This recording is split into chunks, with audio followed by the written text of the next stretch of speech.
Olá, boa noite. Está no ar pela TV Pantanal, canal 22 aqui, Rede TV. TV Pantanal, uma emissora do Grupo Gazeta de Comunicação. Muito bom estar com você. Como vai?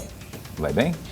Então, a gente hoje, quarta, 23 de fevereiro de 2022, a gente vai entrevistar aqui, já está a postos conosco, o doutor Leonardo, psiquiatra, e agora curtindo aí as vezes de deputado federal. Já foi deputado estadual e agora deputado federal e, inclusive, é o coordenador da bancada federal de Mato Grosso em Brasília. Doutor Leonardo, do Solidariedade, presidente do Solidariedade, inclusive. Então, já sabe, né? Muitos assuntos aí para a gente conversar aqui nesta noite no programa Opinião, nessa quarta-feira. E agradecemos já a sua companhia, o carinho da sua audiência, esteja você aonde for, fazendo o que for, com quem for, não importa que estamos juntos aí há quase 2 anos, ao vivo, de segunda a sexta aqui com o programa Opinião, que tem sempre ele, Lorenberg Alves. Boa noite. Boa noite, Paulo Coelho, e um grande abraço, mas um grande abraço mesmo a todos os nossos telespectadores, a razão maior do nosso programa. Quando eu falo aonde for, é verdade, porque se você estiver, por exemplo, assistindo pela internet, por exemplo, pela página no Facebook da TV Pantanal, está em qualquer canto do mundo acompanhando a opinião, e tem muita gente que acompanha a gente, não é? Muita gente que acompanha a gente. Então, muito obrigado pelo carinho da audiência, da companhia. A você que também sintonia e aí acompanha a opinião pelo www.gazetadigital.com.br. Muito obrigado pelo carinho da companhia. Doutor Leonardo, muito bom recebê-lo aqui de novo. Obrigado mesmo por ter atendido aí ao nosso convite, né? Houve uma pressãozinha, porque eu sou meio chato para ficar ligando, né, e tal. Mas aí o senhor acabou tendo aí a oportunidade de nos atender agora, e a gente fica muito feliz por ter vindo. O doutor Leonardo chegou aqui de muletas, não é? E aí eu queria que ele explicasse, inclusive, porque não sei o que aconteceu, de repente chegou, veio aqui, da outra vez chegou aqui correndo, andando, dando salto mortal. Agora chegou aqui de muletas, queria saber. Boa noite, bom tê-lo aqui. Boa noite a nossos amigos aqui, que eu tenho o maior orgulho sempre de estar nessa bancada. Com Paulo Coelho, que a gente já tem esse bom relacionamento de muitos anos, ele dessa imprensa livre, precisa, levando informação. E o professor Lorenberg dispensa meu comentário, que ele sabe do apreço, do carinho e de quanto eu gosto de ouvir as suas análises para o bem do nosso Estado e para a nossa nação. Então eu saio daqui sempre ganhando, aprendendo e levando novas proposituras. Então é uma alegria estar aqui contigo, e você sabe que você vinha convidando há muito tempo. Eu falei, peraí, Paulo, que eu tive um acidente há pouco tempo, na verdade, quase metade do ano passado, eu fui fazer a fiscalização da BR-174, à época, né, voltando, eu caí de cima da caminhonete, quebrei minha perna, luxou também, deslocou, né, a parte de baixo, e teve fratura no fêmur. Tive que passar por processo cirúrgico, infecção local, e tive que refazer a cirurgia trocando a placa. Então isso me deixou um tempo acamado, de cadeira de rodas, né, de muletas, mas agora eu estou na fase de transição. Tirando a muleta, ele viu só eu andando só com ou sem, deixei ali do canto e vim andando sem ter muletas, que é essa fase da você ganhar confiança física e também emocional, né? Mas por isso que eu tive um pouco ausente das entrevistas, mas não do trabalho. Continuamos na coordenação de bancada, encaminhamos os recursos para o Estado de Mato Grosso, defendemos as boas pautas, mas não podia estar aqui com você, meu amigo, presente, que era um desejo muito grande estar aqui. E hoje, assim, uma alegria e vencendo, né? Pronto, andando nessa transição e preparado para esse enfrentamento que temos que fazer, né? O problema no fêmur é um negócio muito... Nossa, mãe, Mas, enfim, felizmente que a recuperação está acontecendo. Doutor Leonardo, bancada federal, o senhor coordena aí um grupo que é integrado aí por outros 10 colegas seus, né? Outros 3 senadores e outros 7 deputados federais. Como estão as tratativas nesse instante em relação às pautas mais polêmicas que temos? Eu nem sei quais são, por exemplo. Aliás, eu queria só fazer um adendo aqui, antes dessa primeira pergunta, que o doutor Leonardo está em trabalho na Câmara agora, está em trabalho remoto, que fala, né? Está em sessão, porque agora, inclusive, está acontecendo, ou estão acontecendo, votações lá na Câmara, e ele está acompanhando pelo celular ali, não é? Pela internet, e a Paola Reis, que é assessora dele, está ali, inclusive, dando sinal para ele toda hora. Daqui a pouquinho ele sai correndo daqui e vai lá votar. Tem um assunto importante, inclusive, que está sendo tratado hoje. Há vários assuntos, né? A questão dos planos de saúde, e tem também, o senhor falou alguma coisa antes para mim, que era mesmo? Tem uma possibilidade dos jogos de azar. Jogos né? o jogo do cassino, bicho, o jogo do bicho. Enfim, essas coisas. Vamos falar sobre isso daqui a pouquinho, então. Mas aí, como é que estão os trabalhos da bancada federal aí nas pautas, especialmente aquelas ligadas ao estado de Mato Grosso?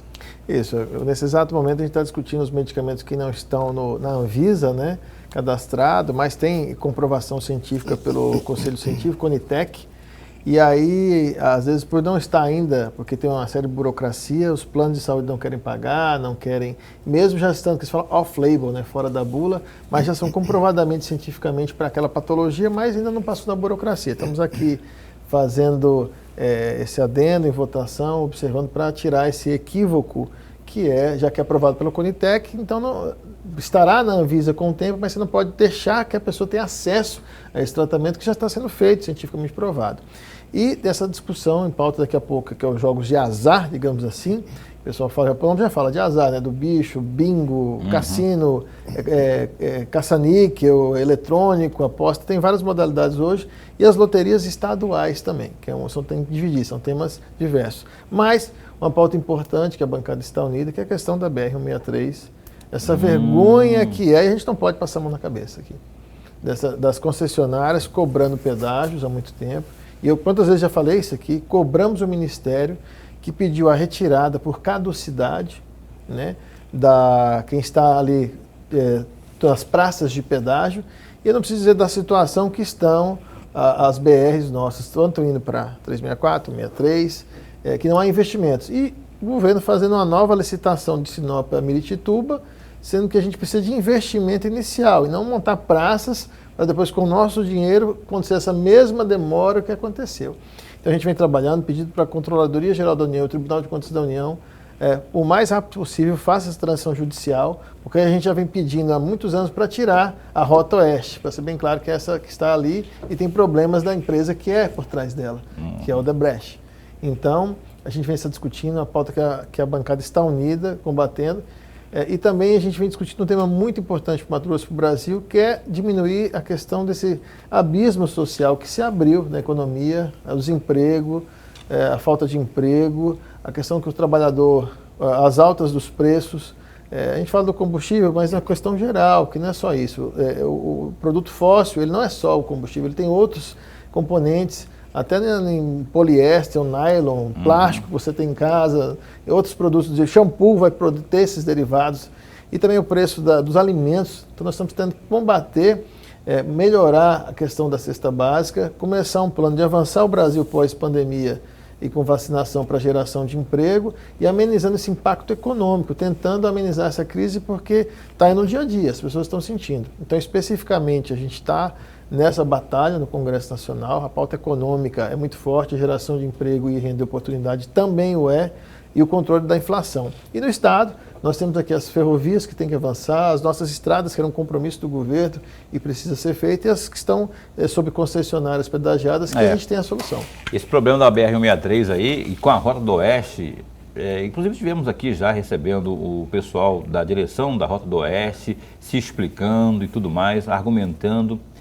Ainda assim, os problemas não se sanaram e o problema continua da duplicação e as reclamações continuam. Falta de conservação. A questão da conservação. E, enfim, e a bancada, se não for unida, meu caro, não vai mesmo.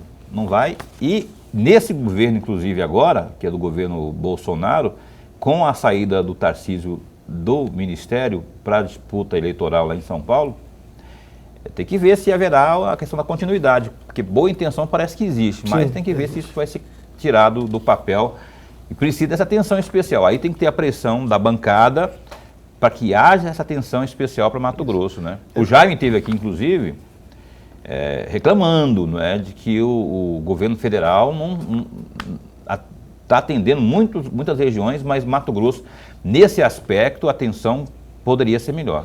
Pelo bem da verdade, o Ministério tem muito boa intenção, com as privatizações, existe um pacote de investimentos, porque através de obras a gente gera muito emprego, é rápido. A construção civil e obras públicas tem que ser algo impulsionador e outras questões que você vai fazendo com a economia para equilibrar, diminuir o impacto financeiro e do desemprego e a economia andar por si só.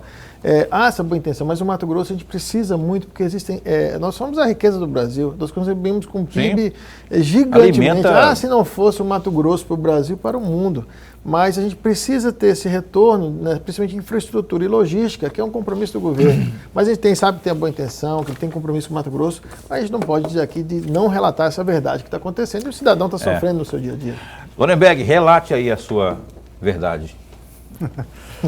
Deputado, antes de mais nada, a nossa alegria, mas a alegria mesmo de tê-lo mais uma vez aqui, a nossa felicidade de ter o senhor estar recuperando do acidente. Mas, deputado, eu vou pegar carona numa frase da resposta do senhor a respeito dos jogos. Há muito tempo, mas há muito tempo, se vem discutindo, se vem conversando para voltar a ter os jogos no país. E aí vem a minha pergunta, qual é a perspectiva hoje na Câmara ou no Congresso Nacional para a aprovação ou não desses jogos? Isso. Não houve entendimento, porque hoje era para ter sido a primeira matéria a se colocar à discussão e a sessão começou ainda no horário do Mato Grosso, 12:30, nós já estamos aqui, né, já às 19h30 horas no estado do Mato Grosso, mais ou menos, e não teve entendimento. Então não colocou porque lá não existe entendimento. Porque nós temos a questão dos cassinos, nessa questão, dos bingos, dos jogos online, do jogo do bicho, né, das loterias estaduais e outras modalidades de jogo eletrônico, caça-níqueis, etc. e tal. Agora, o nosso grande medo é a questão da lavagem de dinheiro, né, das organizações criminosas utilizando desta estrutura para estar usando para o mal, isso é possível, isso a gente é bem claro. Também a questão daquelas pessoas que podem estar viciadas no jogo, né, que é o jogo patológico, que é comum isso acontece. Nós não temos no Brasil uma perspectiva de tratamento adequado pelo SUS, essas pessoas são discriminadas e sofrem, muitas famílias o sofrem também. Então são várias situações, desvio fiscal, sonegação, né? Então vem com a desculpa de que seria bom para o turismo, seria bom para o Brasil, mas a gente não vê efetivo controle da receita fiscal. Estão tentando fazer algumas modificações agora para que essas observações que nós fizemos agora seja diminuída e possa apresentar novamente um texto condizente. Mais particularmente, a gente sabe que ao redor daqueles locais, cassinos, aumenta o número de droga, de prostituição, da criminalidade, né, do crime organizado ali em volta. Isso é estatístico, isso é real. Então, se há do mundo tem um mundo de fantasia de quem ali está, para a realidade da periferia, de quem está ao lado de Las Vegas, que é o grande símbolo disso. Então, será que realmente a gente precisa disso? Um país que tem fragilidade no seu controle, que nós estamos vendo o crime organizado se organizando em alguns jogos online acontecendo, que é subterfúgio para lavagem de dinheiro, que o jogo do bicho, quantas vezes a gente já não soube da situação do jogo do bicho utilizado por grupos organizados para o crime, para outras situações, quer dizer, e aí deixa terceirizar o jogo do bicho, não coloca pelo órgão, que é os lotéricos, por exemplo, que é um órgão já que teria a loteria, né, do bicho federal, por que não fazer por lá, não, quer terceirizar, abrir isso? Então são discussões que a gente tem que ter calma, mas não há consenso, por isso que não entrou ainda em votação. Tá lá, os líderes estão reunidos ainda nesse momento. E a sua posição definitiva em relação a isso, então, vai votar como? Isso, como eu falei, eu sou contra a questão, eu tenho muito receio na área da psiquiatria. Eu sei o que é as pessoas com vício, com jogo patológico e as famílias sofrendo, essa vulnerabilidade. E também me preocupo muito, que a gente vê na realidade, isso já acontece, grupos criminosos utilizando de apostas online, e aqui está cheio, daí você vai em qualquer local que fala banca, e aí por trás disso está o crime organizado, lavando dinheiro, endividando as pessoas e cobrando depois, o que parece inocência. Não é que você aposta sem colocar dinheiro muitas vezes, que é o que a gente está vendo aqui, só sei nos bairros, aliciando a juventude, pais de família, utilizando os jogos que estão acontecendo, isso me preocupa muito.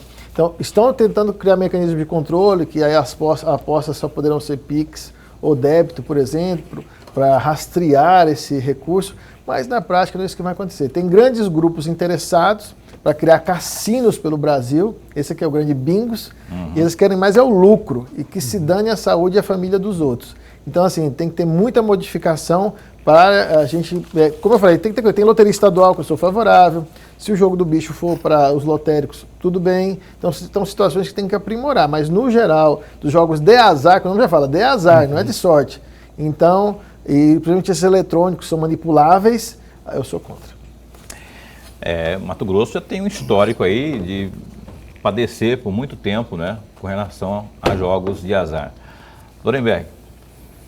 Deputado, tem uma PL que eu gostaria muito de ouvir do senhor a respeito dela. A PL 379, da autoria do senhor, de 2019, em defesa da saúde, que busca inserir no rol de crimes hediondos os crimes associados à corrupção, a peculato e crimes contra a licitação e contratos. Eu gostaria muito de ouvir a respeito desta PL em particular, em que pé ela está? Já foi aprovada ou já foi engavetada? Em que situação ela se encontra? Eu adoraria muito que ela tivesse sido aprovada e andada, né? Eu sou um deputado que combate os privilégios. Eu renunciei à aposentadoria parlamentar, definitivamente, quando eu entrei. Se, por exemplo, só para vocês terem ideia, juntando com o estadual e federal, eu sairia agora com mais de R$7 mil de aposentadoria lá na frente. E se cada ano que eu ficasse, isso aumentaria. Eu recusei. Então, para ficar bem claro para a sociedade, sou a favor da prisão de segunda instância, né? E outra questão que eu falei, assim, todo crime é absurdo, mas na saúde pior ainda porque você mata alguém. Apensaram esse projeto a outros e estão lá segurando esse projeto de andar. Então, todo projeto, às vezes, você coloca lá para um controle efetivo, para dar cadeia, vamos traduzir para quem está nos ouvindo, você colocar a pessoa na cadeia, para quem forma a quadrilha, para quem faz, para quem organiza, para quem licita errado, para o gestor que ali está, eles seguram. Esses projetos no Brasil não andam e a gente tem essa dificuldade, mas continuamos lá, está pensado a outros projetos, né, que também tratam de crimes hediondos na administração pública, por exemplo, o Cabo Daciolo, do ex-senador Pedro Tax, que tem um projeto também. Nós estamos nesse mesmo rol. Esses que endurecem, que quer dar cadeia para quem rouba, está lá parado, né? Como outros projetos que ficam lá anos a anos e não há interesse na discussão. Por quê? Porque a gente vai prender, a gente vai acabar com essa mamata, vai endurecer o jogo e, infelizmente, muita gente não quer isso acontecendo. Nesse pé, mas eu peço o apoio das pessoas entrarem lá, votação online, pressionar, que a gente continua discutindo e espero um dia colocar esses projetos em votação para o bem do Brasil. Quando ele fica nessa situação de apensado, né? É apensado que fala, isso, né? Está. Quando ele fica apensado, significa dizer que aí ele se acopla a outros com a mesma temática, com a mesma ideia, e aí uma programação, não poderia ter uma programação mais célere pela Câmara para colocar isso para ser apreciado? Adoraríamos que fosse assim. Por exemplo, o PL da enfermagem, do piso salarial, 22 anos que está lá, engavetado. Agora, com a pandemia, com a sociedade vendo a importância dos enfermeiros, deixo um abraço aos meus colegas enfermeiros, que está lá um grupo de trabalho, após muita pressão da sociedade, dos enfermeiros e nós, parlamentares favoráveis, que está se discutindo 22 anos depois. Então, são projetos que, se só foi porque veio a pandemia, teve essa pressão de saúde, senão também até quando serem engavetados. Depende muito da decisão da presidência em colocar. Infelizmente, a gente também tem essa questão. Então, essa articulação que eles falam, mas é o interesse, na realidade, de colocar para votar. E um projeto como o meu, como do senador Pedro Tax, como o Cabo Daciolo, que endurece o jogo, que dá cadeia, não querem, né? Porque, infelizmente, no Brasil nós temos o vício errado ainda. Não é da maioria. Graças a Deus estamos vencendo. Estamos mudando esse jogo. Mas a gente precisa os controles mais rígidos para a gente ter essa sensação, essa realidade, se tornar a sensação que chegue na sociedade que as pessoas de bem estão vencendo e que participem da política. Tá certo. Torcer para que esse dos enfermeiros aí é um absurdo. Quanto tempo que está aguardando lá e nada, né? Agora tem uma pressão aí, parece que o negócio vai. Só vai votar favorável, né? É o que se esperava. O impacto é bem menor do que estão falando. E, enfim, essa discussão, está lá um grupo de trabalho sendo realizado para mostrar para a sociedade. A gente fica, né, aguardando a realização desse trabalho e apresentar os relatórios. Ok, olha, o Leonardo Albuquerque, doutor Leonardo, deputado federal, coordenador da bancada federal de Mato Grosso em Brasília, continuou conosco aqui. A gente vai para o primeiro intervalo comercial. Tem alguma pergunta, alguma sugestão, enfim, alguma crítica? Um elogio também, quem sabe? Por que não? E esteja à vontade aí para interagir com a gente. 99932-2529 é o WhatsApp aqui do Opinião, que dá um tempinho só e volta já já. Olha só, a Opinião está de volta ao vivo. Estamos aqui apresentando nesta noite entrevista com o Dr. Leonardo, deputado federal pelo Solidariedade, que está conosco aqui nessa noite.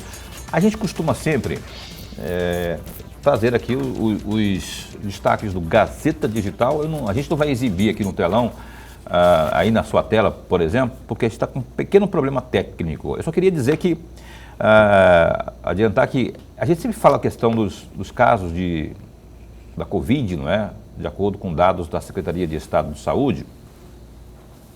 En passant aqui, bem rapidão, só para dizer para você que o Estado, por meio da Secretaria, nas últimas 24 horas aí, ultrapassou a casa dos 700 mil casos de Covid, né? O boletim foi divulgado na tarde de hoje. Essa marca chata, né? 700 mil casos de Covid, isso foi constatado de acordo com esse boletim divulgado hoje à tarde aí. E é isso. E aí tem aqui também que os dados que foram divulgados também apontam aí que desses casos que eu falei aí, 2.616 foram registrados nas últimas 24 horas, ou seja, desses 700 mil aí, 2.616 nas últimas 24 horas. A gente tem que estar preocupado ainda, né? Só para falar da questão da UTI, da taxa de ocupação nas UTIs, ela teve maior, é verdade. A gente estava em Polvorosa recentemente, aí, há uns 20, 30 dias atrás, aí, com 80, não é? Agora está em 54,64% a taxa de ocupação de UTIs. Está meio que estável, teve pior, mas a gente espera que baixe mais aí, que a gente saia logo dessa agonia toda que é essa pandemia, não é? Então, quer saber mais detalhes, todos os detalhes, inclusive, não só dessa, como de outras informações, www.gazetadigital.com.br. Nós estamos entrevistando aqui nesta noite o Dr. Leonardo, como eu disse, não é? Deputado federal. Vou pedir para o Lorenberg abrir o bloco de perguntas. Deputado, tem um trecho de uma entrevista que o senhor deu ao site Só Notícias, no dia 11 de fevereiro de 2022, deste ano, né? Deste ano. Eu destaquei um trecho, e eu vou ler esse trecho. Mato Grosso tem muito mais investimento nacional do que um ministério no Brasil. Podemos vivenciar esse novo momento do governo que tomou as medidas corretas, que pode, nesse momento, fazer grandes investimentos, diferente do que ocorre no Brasil. Fecham aspas. Tenho duas perguntas, vou fazer as duas juntas para um tempo maior para o senhor a reflexão. A primeira delas, essas palavras aqui, entender, como críticas diretas ao Ministério de Mato Grosso, pelo ministro Tarcísio, e no que diz respeito à pavimentação, duplicação e estradas recuperadas. É verdade. Nós temos que analisar justamente o que eu falei antes. O Mato Grosso é essa. Então, de per capita de investimento financeiro, até por ter uma arrecadação diferente dos outros estados, que não sofreu tanto impacto, porque o agronegócio e outras arrecadações no estado segurou, diferente de outras unidades da federação, o Mato Grosso tem potencial de investimento, que se analisarmos comparativamente, em infraestrutura, em estradas, em construções, em parcerias de pontes e outras coisas que estão acontecendo, maior do que a gente está vendo o Ministério fazer. Então isso não é uma crítica, é um chamamento para o Ministério de entender a importância que é o Estado do Mato Grosso, e eu sei que o ministro tem essa noção, que tem que olhar para nós com muito carinho, porque a gente ajuda o Brasil. Se investir no Mato Grosso, a gente vai contribuir mais ainda com esse PIB, aumenta a riqueza desse país, a gente coloca alimento no mundo. E o Mato Grosso não quer derrubar mais nenhum pé de árvore, ele quer ter tecnologia para produzir mais. Isso aí ele quer ter condições de assim fazer, da sua pequena agricultura, até a grande, tecnológica, de ponta. Então nós temos que atender a todos. Então é um chamamento para que o Ministério tenha atenção maior, tenha alguns compromissos, a 158, 242, a 174, a Ferrovia, que fez o compromisso com a sociedade. E nós queremos que isso se realize. O presidente e o ministro contam com o nosso total apoio para desenvolver esses projetos e outro para o Mato Grosso. Mas é uma chacoalhada, olha para nós, porque a gente ajuda esse país. Se a economia está nisso, é porque o Mato Grosso, o Mato Grossense, fez sua parte. A gente quer o retorno. E eu represento o meu querido Estado e a minha obrigação sempre é querer mais para o meu Estado, para a minha gente, mais investimento, mais recursos, que é justiça. Todos os estados precisam, mas o Mato Grosso faz por onde? Porque ele produz a riqueza desse país. Ok, olha só, para você participar conosco aqui, 999322529, você interage com a gente. O doutor Leonardo, deputado federal, está com a gente nesse momento aqui no Opinião de hoje. Tem outro assunto também que eu citei até na abertura aí, que é a questão dos planos de saúde.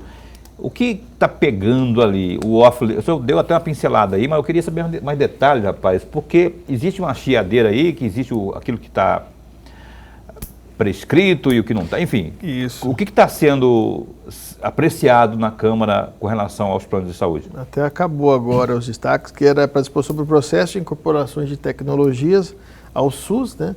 Sobre a utilização de medicamentos cuja indicação de uso seja distinta daquela aprovada do registro da Anvisa. Ou seja, na Anvisa, os medicamentos, os procedimentos, tem lá uma bula, um registro, que a empresa, a indústria tem que pagar milhões de reais para dizer qual que é a caixa, que é a cor, a bula, que ele só renova de tempos em tempos, cada 5, 10 anos. Se a indústria renovar antes, ela tem que pagar mais 10 milhões. Então ela deixa só para renovar naquele período. Mas nesse período, às vezes, a ciência evoluiu. E aquele remédio que era usado só para dor de cabeça, percebeu que ele era bom para os rins. E aí começam os médicos, através de estudo e ciência, e às vezes até conferido pelo CONITEC, que é o Conselho do Ministério da Saúde e Tecnologia, fala, não, ele realmente funciona. Só que aí na hora de você prescrever como médico, e como médico que eu sou, fala, não, esse aqui não está na bula, não está na Anvisa, mas está usando nos Estados Unidos, é comprovado pela ciência, e não querem incorporar no SUS, não querem os planos de saúde autorizar, porque não está na bula.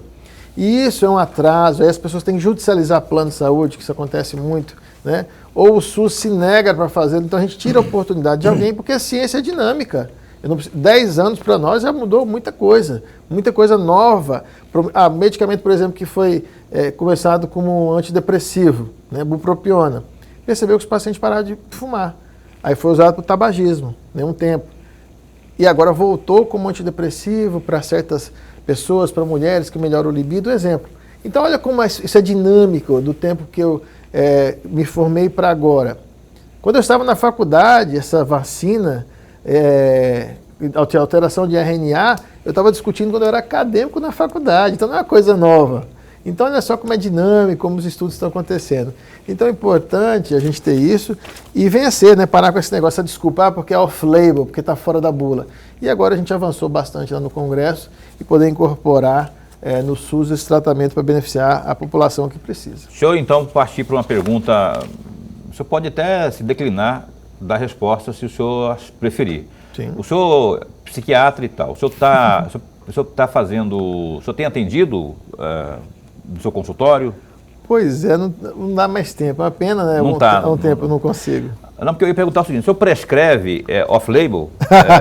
Não, para saber, porque assim, o senhor prescreveria, vamos mudar a Sim, pergunta, o senhor prescreveria, diante do que você está falando tudo aí, dessa discussão toda aí, o senhor prescreveria off-label? Sim. Ou seja, tendo uma convicção, evidentemente baseado em assuntos, em pesquisas, em estudos científicos, o senhor prescreveria? Sim, porque às vezes acontece, perceba, às vezes nós temos medicamentos que lá nos Estados Unidos já está aprovado, né, FDA.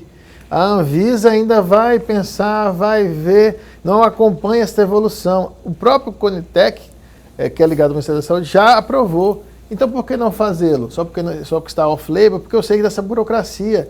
É igual alguns medicamentos que eu já conversei com a indústria, que é adulto e pediátrico, mas na bula só está adulto. Por que vocês não colocam pediátrico? Não, porque a gente tem que pagar novamente. A gente vai esperar vencer para colocar. Então são situações. Tem aquelas medicações que não são comprovadas cientificamente, essa eu não faço. mas que tenha estudo randomizado, que seja comprovado cientificamente, que tenha na Europa ou nos Estados Unidos bons órgãos de vigilância sanitária aprovados e esteja com os estudos embasados, eu prescrevo. Isso são situações diferentes, mesmo que na Anvisa não esteja lá, mas é benéfico ao paciente. Deputado, tem mais de um ano que o senhor é coordenador da bancada federal de Mato Grosso. Qual é a periodicidade dessas reuniões, desses encontros com a bancada? Ou não há essas reuniões? E se existem reuniões da bancada, quais são as pautas mais comuns da discussão? Isso, a bancada, com a pandemia, essa presença que a gente tinha mais ao vivo, né, tete a tete, diminuiu. Nós usamos muito os aplicativos de reuniões. Depois nós voltamos novamente, mas a gente tem um grupo das assessorias, do chefe de gabinete e dos parlamentares, a qual a gente está sempre trocando informações e nos encontramos em Brasília com mais periodicidade naquele período que tem que estar. E ali são diversas questões, principalmente agora que foi o fechamento das emendas individuais e de bancada, a qual eu acabo como coordenador pegando de todos os deputados e senadores quanto de bancada e destinando para os ministérios ou para as secretarias estaduais. Então fica sob minha responsabilidade e acompanhar. Graças a Deus o Mato Grosso não teve nenhum corte na LOA 22 pelo Executivo Nacional, pela Presidência da República. Me sinto lisonjeado, porque, se não me engano, foi o único estado que não teve corte, porque nós fizemos as explicações corretas, só investimento impositivo. Como nós trabalhamos as discricionárias, a RP2, conversamos com os relatores, o que era possível fazer, e assim foi acordado. Então a gente sabe que esses recursos serão pagos, e a gente vem aumentando ano a ano de emendas impositivas. Então a bancada sempre fala, por exemplo, a questão do combustível é um tema latente, né? E aí conversando, a gente conversa. A BR-163 foi a última dessas 10 dias que a bancada pediu para que nós pudéssemos buscar uma solução em conjunto. Os senadores procuraram o DENIT, a gente procurou o Ministério para conversar, enfim, o Jaime até, o Tribunal de Contas da União para que fizesse, anteontem, para que fizesse uma ação efetiva. Então a gente conversa muito desses temas, e principalmente agora os investimentos, né? A gente investimentos na saúde, é importante pessoas, médicos, deputado muito atuante na saúde, para que a gente ache os investimentos em custeio, né? E não extrapole os tetos e um não coloque igual para atrapalhar a emenda do outro, para que chegue ali efetivamente. Então a bancada eu tenho só que agradecer essa confiança, porque eu entrei no finalzinho da outra, essa foi a primeira, eu tive que fazer o orçamento às pressas, mas tive esse ano inteiro para a gente trabalhar, que foi o ano passado para esse ano, e agora a gente consegue estar entregando para a sociedade, e as prefeituras têm até agora pouco tempo para fazer os cadastramentos, estamos acompanhando. Doutor Leonardo, vamos trocar de assunto aqui, aí a gente pode inclusive voltar, se o Lorenberg tiver alguma outra pergunta sobre a questão da atuação propriamente parlamentar. Eu quero só politizar um pouco a entrevista, porque é ano eleitoral, né? Então o senhor preside o Solidariedade e eu quero saber como é que está a sua situação, além de, evidentemente, a gente já falou aqui que é presidente e tal, mas como é que está? O senhor está confortável no partido? Por que eu pergunto isso? Assim, a sua atuação, ela destoa, por exemplo, a sua linha de pensamento, por exemplo, ela não bate muito com a de outros, por exemplo, né? Paulo, do que você está falando? Por exemplo, Zé do Pátio, prefeito de Rondonópolis, uma grande liderança, inclusive, já foi deputado estadual, foi um grande deputado estadual, diga-se de passagem, né? 5 mandatos e tudo mais. Agora está aí no segundo mandato, eu acho, de prefeito. Mas o Zé do Pátio já, inclusive, ele inaugurou comitê pró-Lula e vestiu a camiseta e é Lula desde criancinha. O senhor também como que o senhor está se colocando diante da situação aí? Parece que o partido está pequeno para os dois, um vai ter que sair. Eu queria saber do senhor, como é que está a situação lá, na relação especialmente com o Zé do Pátio. Deixar um abraço, né, para o amigo Zé do Pátio, um político que tem sua história, como você falou, 5 vezes, prefeito, vereador, deputado estadual, enfim, tem sua história marcada para a população, só que ele tem um pensamento. Hoje o pensamento, tanto da parte dos deputados federais, quanto daqueles que compõem a executiva estadual, um pensamento diferenciado dele. Hoje nós temos mais um alinhamento com o Bolsonaro, tanto que nós somos o segundo vice-líder no Congresso Nacional. Nós sempre somos ali líder do Executivo. Desde o primeiro ano, nós estamos lá representando. pode ter uma briga pessoal da direção nacional com o Bolsonaro, mas o Estado está liberado. Porque aqui a grande maioria pensa diferente. Então e como é que a gente vem trabalhando para o bem do Brasil, auxiliando o Executivo. Nós colocamos tantos recursos, aumentando os recursos, vemos empenhados e pago um número diferenciado de emendas e recursos que foram cadastrados nos ministérios para o Mato Grosso. Como é que você... E é diferente, pago. Isso não acontecia, demorava 2 mandatos para acontecer o que está acontecendo em 3 anos. Então, como você vai estar virando as costas para isso? A diminuição da corrupção também, isso aconteceu, os controles, que é o que a gente combate, né, no dia a dia. Então, e os nossos companheiros, enquanto dirigente partidário, a grande maioria dos nossos filiados demonstram que esse alinhamento com o governo, né? Mas a gente respeita essa decisão individual, né? Não de partido, é a decisão dele. E eu sou do lado do governo. Temos aqui segurando, trabalhando, votando. A orientação nacional qual é? Está liberado. Liberado. Partindo desse princípio, o senhor está conduzindo aqui o partido pró-governo. Isso, exatamente. Base do Bolsonaro. Base do Bolsonaro. Lorenberg. Eu vou pegar carona da pergunta que o Paulo fez, deputado. Há uma reclamação geral de todos os partidos para formatar as chapas, tanto para a Assembleia Legislativa quanto para a Câmara Federal. E eu pergunto, o partido do senhor tem também essas mesmas dificuldades? Se tem essas dificuldades, qual é o maior empecilho para formar a chapa para deputado federal ou para deputado estadual? E se o Solidariedade está trabalhando também em uma federação? Ficou moda agora, chamada federação. Ou seja, o casamento obrigatório por 4 anos. Ó, se a moda pega, imagina ter que casar com uma pessoa, com uma mulher, rapaz, ficar 4 anos com ela. Se for gente boa, beleza. Mas se ela for purgante, se aquela mulher chata, você imaginou ou não? Tem que ficar com a mulher por 4 anos, não é leito, não pode separar não, nego, não tem divórcio não. O doutor Leonardo responde a esse questionamento do Lorenberg Alves após o intervalo comercial, a gente volta já, um instante só. Pois bem, cá estamos de volta ao vivo nesta noite, aqui entrevistando o doutor Leonardo, deputado federal pelo Solidariedade e é psiquiatra também, não é?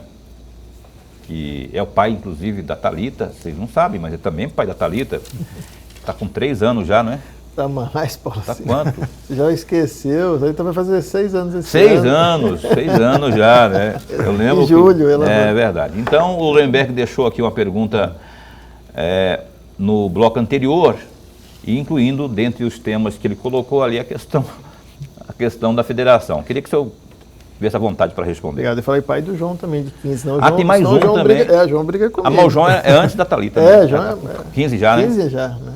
E a Thalita com 6. Eu sei, vocês fazem agora em julho. Um beijo para eles. Então, o que acontece? Essa questão da federação, né, foi inventada. O que acontece? A gente tem um número excessivo de partidos no Brasil e era o interesse, criou-se a cláusula de barreira para que se tivesse essa redução desse número. Mas não exigiram que os partidos que não fizessem a cláusula de barreira, que era o número de deputados federais, se extinguissem ou se fundissem com outros. Deixaram essa questão frouxa na legislação. Aí, mais uma vez, pioraram a legislação, que foi agora com os vereadores. Não o suficiente, porque eles acharam que esses partidos sem fundo, sem tempo de TV, não iriam à disputa. Foram agora, arrochou mais um pouquinho, criou novas legislações piorando. Mas o objetivo é realmente a redução. E podia ser mais às claras isso, né? Mas dificultam, principalmente em estados como o nosso, que tem um número pequeno eleitoral, é uma bancada pequena de 8, né? Diferente disso para São Paulo e tal, e Rio de Janeiro. Mas a Solidariedade não vai federar, já tomamos essa decisão nacional. Não vai, então? Não vai. Já foi tomada, foi um encontro nacional, já foi deliberado, né? Outros aí estão nessa discussão. Porque tem gente que não tem como, tem partido que vai precisar fazer isso para sobreviver, né? Porque não tem condição alguma. E acabou as coligações, mas seria uma mini coligação às avessas. Só que obrigou, se você fizer isso, você vai ficar 4 anos da presidência da República até o vereador votando igual, junto. E quem vai te liderar é aquele partido com maior bancada. Ele que vai tomar as decisões, falar como é que você vota, E aí é muito complicado, isso. Nossa, é muito complicado. Amarrado mesmo. O bom seria o distritão, né? Esse seria, nossa, nem me fala, distrital misto, se for até distrital misto, eu acho que esse é o futuro. Eu não tenho medo de distritão ou distrital misto, o próprio distrital, que eu sou favorável. Essa seria a maneira correta e coerente. Mas vai falar para São Paulo, Rio de Janeiro e Minas que não querem. Não querem. Eles não querem. Esse que está sendo um grande problema. Agora, como dirigente partidário, todos estão tendo dificuldade, todo mundo conversando. Chapa federal, teríamos e temos todos os partidos. Só que o que acontece? Com a legislação, você tem que ter gente que tenha no mínimo 20 mil votos ali para ir para a disputa. São 9 candidatos só. Então, no mínimo 20, um pelo outro, para fazer um. Então, você começa, peraí, eu preciso de gente com voto. Só para você ter ideia, na última eleição, quem fez acima de 50 mil votos no estado, e eu estou dentro dessa lista, só foram 9.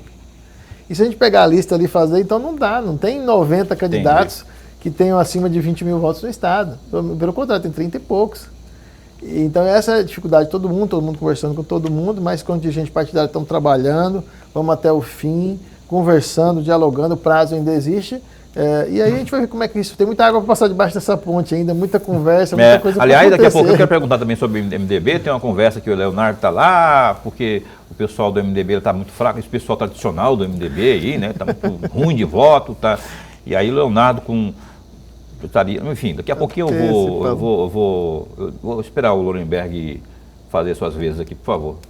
Não, mas, deputado, ainda nessa mesma linha, nessa mesma rota, o Solidariedade estará na campanha pedindo voto para a reeleição do governador Mauro Mendes ou trará uma outra candidatura ao governo do estado? E aí eu já coloco a pergunta que eu ia fazer. O senhor estaria indo para o MDB também por conta do convite e de enxergar, já que tem uma conversa também, que o senhor estaria incomodado com o número de candidatos a deputado federal também, na região de Cáceres, por exemplo. Enfim, eu queria que você fizesse já, paralelo a isso, aí fizesse também um comentário sobre isso. Eu te agradeço pela pergunta. Enquanto dirigente partidário, eu estou no Solidariedade e vou trabalhar para o meu partido.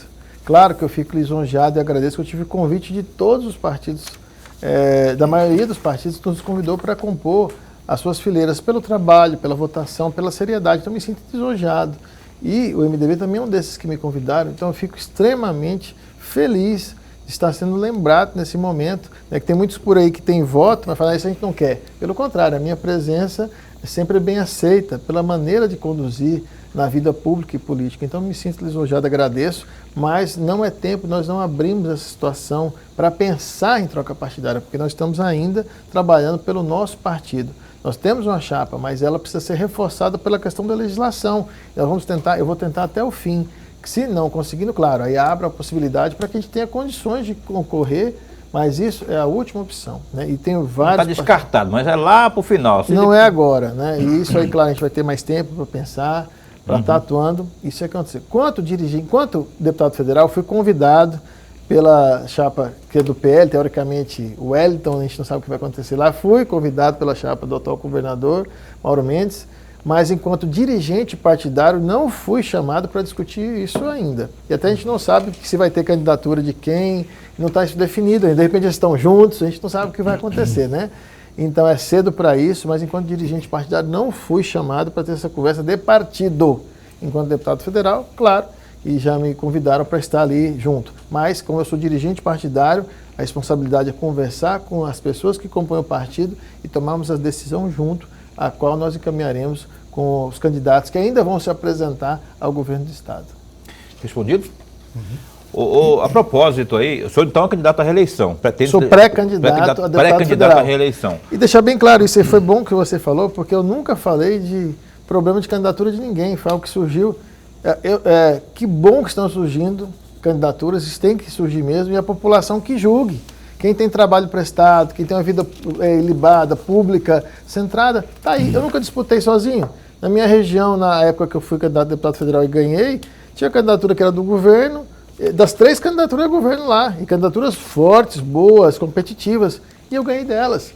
Não tem problema, porque quem julga é o povo. Se o povo achar que a continuidade é necessária ou a renovação, será pelo bem da democracia. O senhor falou uma coisa muito importante aí, que eu vou provocar então, como diria Lorenberg, no bom sentido,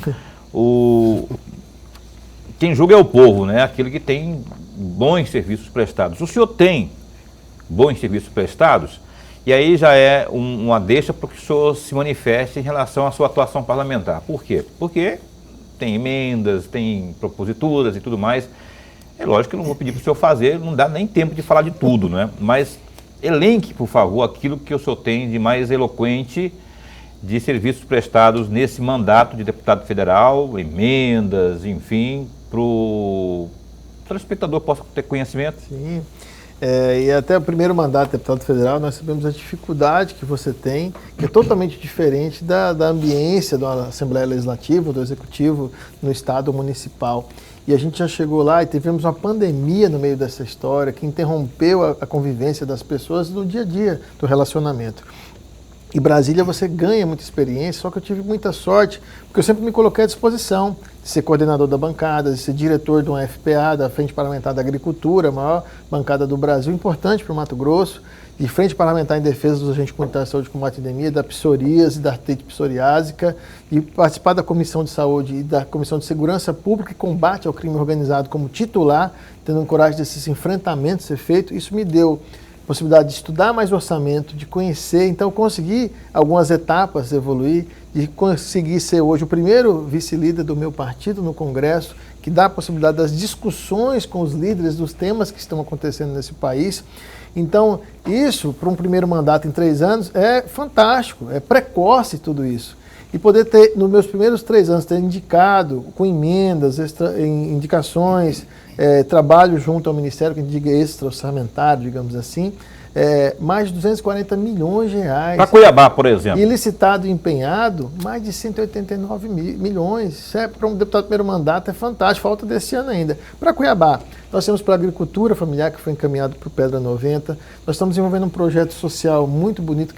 Nós mandamos para o Hospital do Câncer, diversas vezes, individual meu de bancada, uma época para tocar um ambulatório, para ajudar na UTI pediátrica. Eu e outros deputados se juntaram, mas eu. Agora, mais uma vez, encaminhamos para o Hospital do Câncer, o Hospital Santa Helena também. Deixa um abraço para o professor, chamei de professor Sandrini, um abraço para você, professor, para todo mundo aí do Santa Helena que tem meu carinho, meu apreço. Trabalhando com os hospitais filantrópicos aqui, dinheiro que chegou para Cuiabá. Nós temos um trabalho aqui de esporte para a inclusão de crianças, idosos e pessoas especiais. Estamos fazendo um curso em alguns bairros em Cuiabá, que é para empoderamento feminino, que a gente escolheu ali os cursos que pudessem gerar emprego e renda, personal organizer, maquiagem e outras que foi delimitado com aqueles bairros. Nós estamos formando mulheres e mulheres já estão trabalhando e ganhando dinheiro. Eu fui o único deputado do Brasil que conseguiu fazer esse projeto, tanto que a ministra Damares aproximou e quis saber como é que esse deputado do Mato Grosso conseguiu, como é que conseguiu fazer. Então isso é muito gratificante e foi desenvolvido aqui em Cuiabá. Esse projeto em outras cidades do interior. Então, rapidamente... Cáceres, por exemplo, pode faltar, né? Cáceres tem muito investimento, infraestrutura, pavimentação.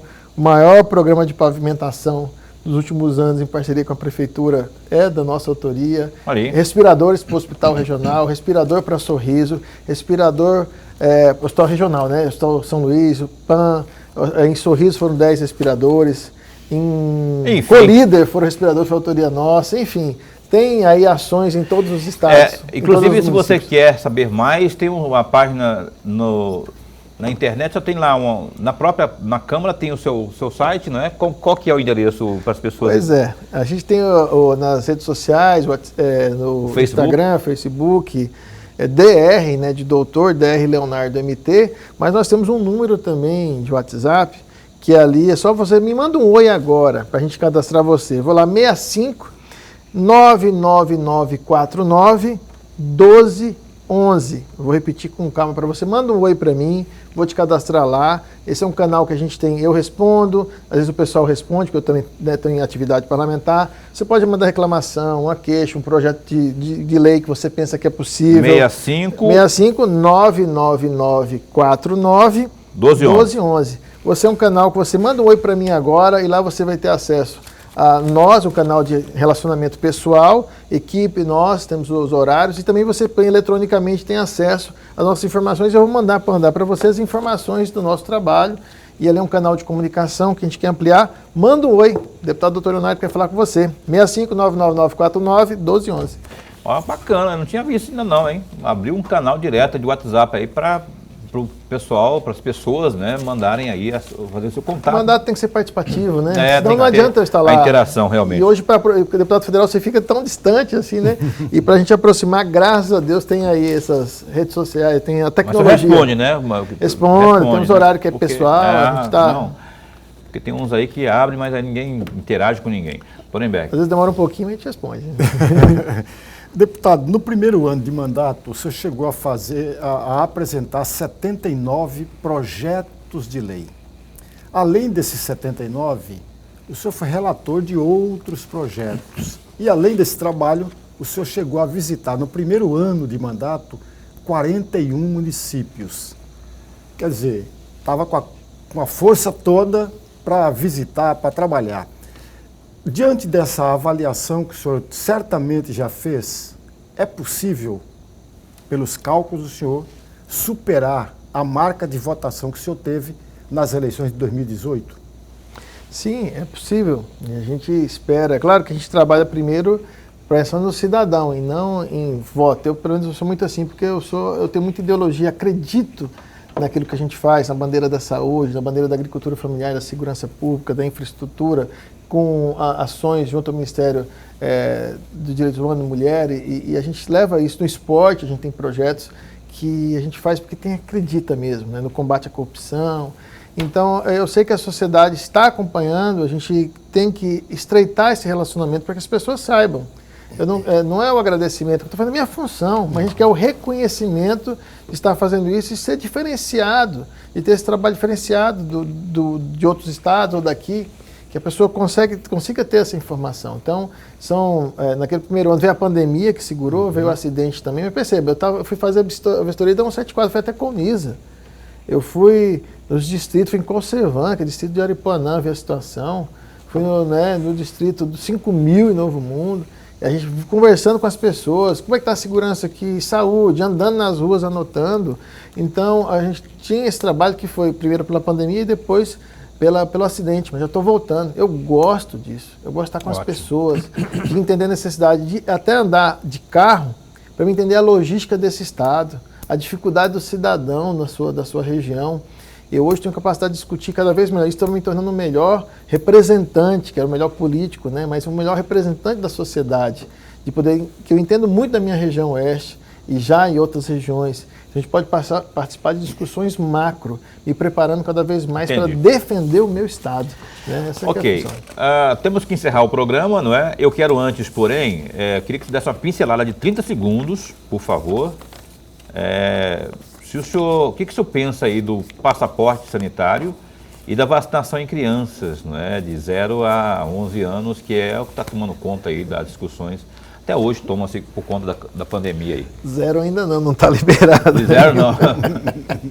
Mas o que o senhor pensa rapidamente, você vê, a Thalita tinha 5 anos, vai fazer 6, eu vacinei ela, vacinei o João também, então não preciso dizer que como médico eu confio na liberação dessa faixa etária. Sim, já foram vacinados, eu também vacinei, enfim, então acredito na vacina. Como eu falei, eu estava na faculdade discutindo algumas vacinas dessas, então não é novidade.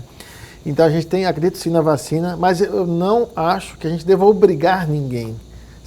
Eu sou contra porque como profissional médico eu tenho que saber conversar, educação, promoção em saúde, saber orientação. Eu tenho que convencer, através do convencimento, de mostrar cientificamente que a pessoa tem que querer se vacinar e não obrigar. A obrigação, a gente já teve a revolta da vacina no Brasil há muito tempo, isso não funcionou. Okay. Então, através de educação, promoção, prevenção, é que eu vou convencer o cidadão e a cidadã que é bom vacinar e se vacinar, não obrigar. Mas a gente está aí, o efeito da vacina é positivo. Tanto que a maioria dos internados é quem não vacinou, que eu tenho vacinação incompleta. Valeu, o papo está muito bom aqui, né? Mas, como diria o filósofo Lorenberg Alves, o papo quando está bom, o tempo voa, enfim. Obrigado demais por ter vindo aqui, doutor Leonardo, deputado federal, viu? Esse espaço está sempre a postos para bem informar. Um beijo lá para a Thalita, um abraço lá para o outro filho, que é o João. João, obrigado. E estamos aqui sempre a postos. Obrigado. Eu que agradeço. Um abraço a todos. O senhor é psiquiatra, daqui a pouquinho tem uma consulta aqui com o pessoal da técnica. O pessoal da técnica está a fim de uma consultinha com o senhor aí, se tiver gardenal, também já pode deixar. Um abraço para Paola Reis, que é assessora também, nossa amiga de velha data, não é? Muito obrigado também por ter vindo. Lorenberg, até amanhã. Até amanhã. A gente se encontra amanhã com aqui, no Opinião, o Zito Adrien, secretário de Turismo aqui de Cuiabá. Importante, inclusive, esse assunto de amanhã. Às 7h30, até lá, fica bem, fica com Deus também.